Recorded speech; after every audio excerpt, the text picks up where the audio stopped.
Hi అండి, welcome to my channel బ్రోసిస్ vlogs Vizag. ఈరోజైతే మాఘ పౌర్ణమి కదండి, చాలామంది సముద్ర స్నానాలకు అయితే వెళ్తారు. మేమైతే వెళ్ళలేదు. ఈరోజైతే నేనైతే దేవుడి దగ్గర అయితే దీపం పెట్టేసుకున్నాను. తర్వాత అయితే ఇలా ముగ్గు వేస్తున్నాను అనమాట ద్వారం దగ్గర. ఇలాగ పసుపు రాసి ముగ్గు పెట్టి పువ్వులు పెడితే చాలా డివోషనల్గా అనిపిస్తుంది అసలు.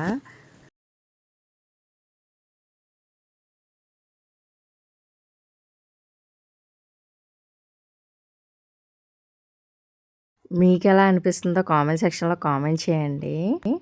ఇలా గడప దగ్గర పసుపు రాసి ముగ్గు పెడితే ఆ సాటిస్ఫాక్షనే వేరు, ఆ ఫీలింగే వేరు. డివోషనల్ ఫీలింగ్ వచ్చేస్తుంది నాకైతే. నిజం చెప్పాలంటే ఇన్ని రోజులు ఎందుకు చేయలేదా అనిపించింది నాకైతే. ఇక్కడైతే వరిపిండి వల్ల కొంచెం ముగ్గు పెట్టేటప్పుడు కొంచెం బాగా రావట్లేదనమాట. కానీ వరిపిండి పెడితేనే బాగుంటుందన్నమాట. అందుకైతే వరిపిండితోనే పెడుతున్నాను నేను. ఇలాగ రోజు కాకపోయినా వారానికి ఒక్కసారైనా చేసి చూడండి, చాలా హ్యాపీగా అనిపిస్తుంది.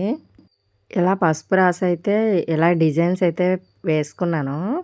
తర్వాత అయితే నాకు అసలు డిజైన్స్ అవి రావన్నమాట. మామూలు ముగ్గుతో అయితే కొంచెం వస్తాయి కానీ వరిపిండితో అయితే అస్సలు బాగా రావట్లేదు. ఏమెయ్యాలా అని ఆలోచించి కమలం పువ్వులు అయితే వేసాను అనమాట. ఒక 4 కమలం పువ్వులు వేసాను. దాంట్లో పసుపు కుంకుమ వేసాను అనమాట. ఇలా అయితే పండగలప్పుడు ఏమైనా ప్రత్యేకంగా రోజులు ఉన్నప్పుడైనా ఇలా చేసుకుంటే చాలా హ్యాపీగా అనిపిస్తుంది. ఇలా పసుపు రాసి ముగ్గు వేసుకున్న తర్వాత అయితే పువ్వులతో అయితే ద్వారాన్నంతా అలంకరించాను అనమాట. ద్వారలక్ష్మి అంటారు. అసలు ద్వారానికి ఇల్లు కట్టుకునేటప్పుడు చాలా ప్రాధాన్యత ఇస్తాం కదా మనం. ద్వారంకి ఫస్ట్ పూజ చేసి అది కూడా మంచి ముహూర్తంలో పెడతాం కదా. అందువల్ల ద్వారంకి ఇలా పూజ చేస్తే మాత్రం చాలా పాజిటివ్గా అనిపిస్తుంది నాకైతే. ఇన్ని రోజులు ఇంత మిస్ అయ్యానా అనిపిస్తుంది. ద్వారం అయితే చాలా అందంగా వచ్చింది.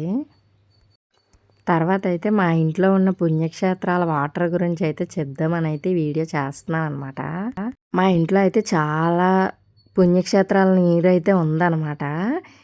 ఇవైతే ఈ ఇంటి దగ్గర నుంచి వచ్చిన దగ్గర నుంచి మేమైతే ఎక్కడికి వెళ్ళామో అన్ని క్షేత్రాల నుంచి వాటర్ అయితే తెచ్చుకున్నాం అనమాట. అలాగా కొన్ని ఉన్నాయన్నమాట. ఇప్పుడు నేను ఇవి చూపిస్తున్నవి అయితే తిరుపతిలో అనమాట. ఆకాశగంగా, పాప వినాశనం, కపిలతీర్థము, ఈ మూడిట్ల నుంచి తెచ్చినాం అనమాట. ఒకసారే కాదు 2-3 టైమ్స్ అయితే తెచ్చాము. ఇలాంటి బాటిల్స్ ఒకసారి, మామూలు బాటిల్స్తో ఒకసారి అనమాట. సింహాచలం నుంచి 2-3 టైమ్స్ అయితే తెచ్చాము. వెళ్ళినప్పుడల్లా తేవాలనిపిస్తుంది. తర్వాత అయితే నాసిక్ నుంచి తెచ్చాము.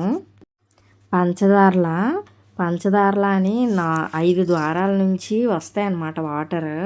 మాకు దగ్గరలోనే ఉంటుంది, అక్కడి నుంచి కూడా తెచ్చాము. ఇంకా రామేశ్వరం నుంచి 21 నుయ్యిల్లోంచి వాటర్ అనమాట. మాకు స్నానం చేపిస్తున్నప్పుడు బాటిల్ పట్టేవాళ్ళమి. మా పిల్లలకి చేయించేటప్పుడు చాలా నెమ్మదిగా ఎక్కువ వేసేవాళ్ళు అనమాట. అప్పుడైతే బాటిల్ పట్టుకునే వాళ్ళమి. ఆ వాటర్ అంతా పెద్ద బాటిల్ అనమాట. ఇంచుమించి వాటర్ అన్నీ కలిపి ఒక 7 ఇయర్స్ నుంచి ఉన్నాయన్నమాట. ఇవైతే ఒక నెలకు ఒక్కసారైనా పసుపు కుంకుమ వేసి ఇల్లంతా శుద్ధి చేసుకోవచ్చు.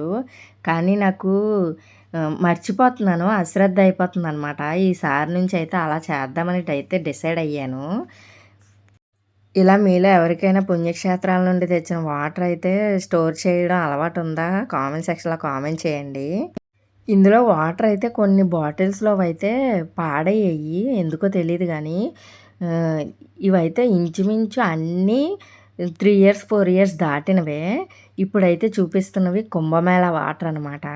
మేమైతే కుంభమేళాకి వెళ్ళలేకపోయాము.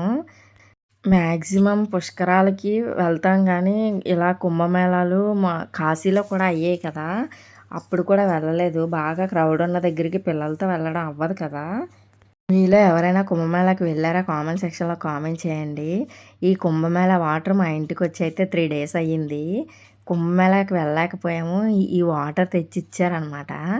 చాలా హ్యాపీగా అనిపించింది అసలు ఏ పుణ్యక్షేత్రాలకి వెళ్ళినా మ్యాక్సిమం గుర్తుంచుకొని మాకు ప్రసాదాలు అవి తెస్తారనమాట.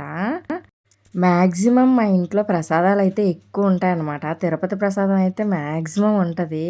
ఈయన టికెట్స్ చేయడానికి హెల్ప్ చేసిన, బాగా గుర్తున్న ఇతను వెంకటేశ్వర స్వామిని నమ్ముతారు కదా బాగా.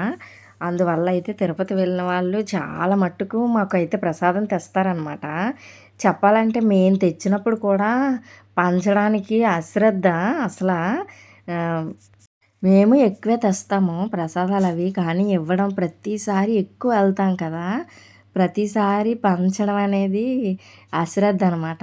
ఎప్పుడో ఒకసారి వెళ్తే ఇంట్రెస్ట్‌గా పంచుతాం కదా! దేవుడి ప్రసాదాలు, దేవుడి వాటరు, ఇంట్లో ప్రతినిత్యం ఉండడం అంటే దేవుడి అనుగ్రహం ఉన్నట్టే అనిపిస్తది నాకైతే. ఈరోజైతే మాఘ పౌర్ణమి కదా! సముద్ర స్నానానికి వెళ్ళాలి కదా! దానికి కూడా వెళ్ళలేదు మేము. ఈ కుంభమేళా వాటర్ అయితే ఒక ఒక కప్పే వేసుకొని బకెట్ నీళ్ళల్లో స్నానం అయితే చేసాము. చాలా హ్యాపీగా అనిపించింది అసలా. మమ్మల్ని గుర్తుపెట్టుకొని కుంభమేళా వాటర్ అయితే తెచ్చిచ్చినందుకు వాళ్ళకైతే చాలా చాలా చాలా చాలా థ్యాంక్ యూ. ఈ విధంగా అయితే మేము వెళ్ళిన ప్రతి పుణ్యక్షేత్రం నుంచి తెచ్చుకున్న వాటర్ అనమాట ఇవి. ఇలా మీకు అలవాటు ఉందా? కామెంట్ సెక్షన్‌లో కామెంట్ చేయండి. ఒకవేళ అలవాటు లేకపోతే ఇప్పటి నుంచి చేసుకొని ఎక్కడికి వెళ్ళినా పుణ్యక్షేత్రాల నుంచి అయితే వాటర్ తెచ్చుకోండి. ఈ విధంగా అయితే మాకు మాఘ పౌర్ణమి సముద్ర స్నానం అయితే కుంభమేళా వాటర్‌తో అయ్యిందనమాట. ఈ వీడియో నచ్చితే లైక్ చేయండి, షేర్ చేయండి, సబ్స్క్రైబ్ చేయండి. Thank you for watching బ్రోసిస్ vlogs Vizag.